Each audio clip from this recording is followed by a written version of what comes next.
ایک دن سلطان کے کانوں میں خبر پہنچی کہ بازار میں ایک ایسی لونڈی ہے جس کی قیمت 100 لونڈیوں سے زیادہ لگتی ہے۔ سلطان کو تجسس ہوا۔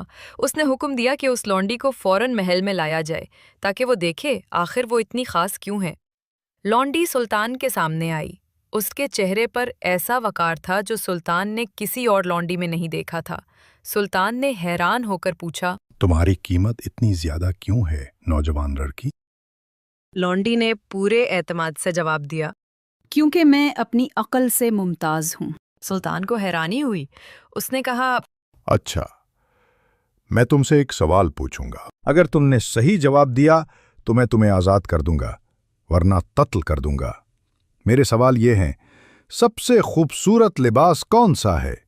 سب سے خوشبودار خوشبو کون سی ہے؟ سب سے لذیذ کھانا کیا ہے؟ سب سے نرم بستر کون سا ہے؟ اور سب سے خوبصورت ملک کون سا ہے؟ لونڈی نے مجمع کی طرف دیکھا اور کہا، میرا سامان اور گھوڑا تیار کرو، کیونکہ میں اس محل سے ایک آزاد عورت کے طور پر جا رہی ہوں۔ پھر وہ جواب دینے لگی، سب سے خوبصورت لباس وہ قمیص ہے جو غریب کے پاس ہو، کیونکہ وہ اسے گرمی اور سردی دونوں میں موزوں پاتا ہے۔ سب سے خوشبودار خوشبو ماں کی ہوتی ہے، چاہے وہ عوامی حمام میں آگ جلانے والی ہی کیوں نہ ہو۔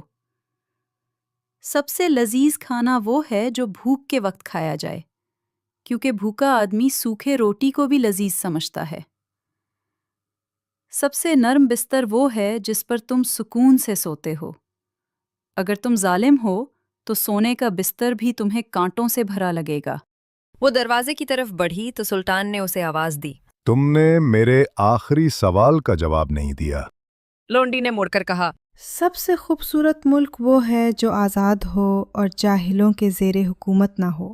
سلطان دم بخود رہ گیا۔ اس نے اعلان کیا، یہ لونڈی اب آزاد ہے۔